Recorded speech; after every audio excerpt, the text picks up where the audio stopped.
A News 5 special report. If you've ever gone online to figure out why you're feeling under the weather, you're not alone. Turns out more than a third of Americans turn to the internet to help them with a diagnosis.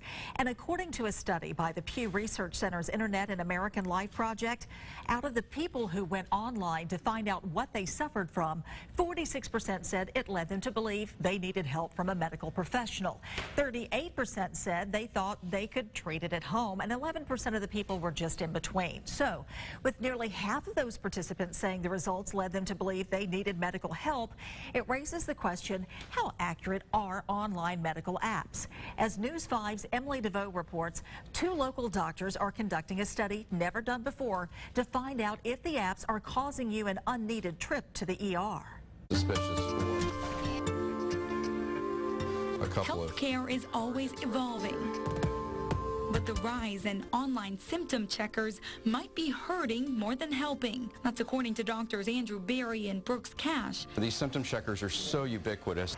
At the University of South Alabama Medical Center. We don't really have a great background with regards to how they're developed. There's really no third-party regulation, so I guess in a sense we're kind of acting as that third party. As you can see the top of the gastric folds. The two began studying the difference in patients who visited sites like WebMD for stomach pains and those who relied on a doctor. We want to look at it head-to-head, prospectively, like in the office, side by side. They found that 82% of patients who plugged in stomach pain symptoms received a different diagnosis than that of an actual physician. 55% of times, the physician's diagnosis didn't even make the app's top 3 suggestions. If someone has constipation, it ends up telling them that they have cancer or something like that. That's something that cannot be used in the in daily setting. And that has significant implications for the patient, their future care, their expenses, the cost of care to society as well. It might not come as a surprise to you that the symptom checker apps just didn't measure up to real doctors, but it is something that hasn't been studied side by side until now. Congress is interested in kind of where we stand with this data, because at some point they're probably going to make some policy or laws regarding these symptom checkers.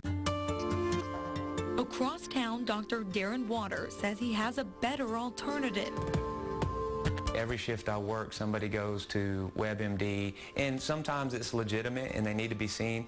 A lot of times it's not, and we may have been able to save them a visit just through a telemedicine consultation. Telemedicine isn't necessarily a new concept, but it's being used in more and more settings. We literally will see you, speak with you. If it's something we feel comfortable treating, we can even email a prescription to your pharmacy. While it works in some cases, it doesn't in others. It all depends on what the symptoms are the patients are talking to their physician about. So no matter how convenient technology may seem, nothing replaces seeing your actual doctor. If you don't, it might cost you more in the long run.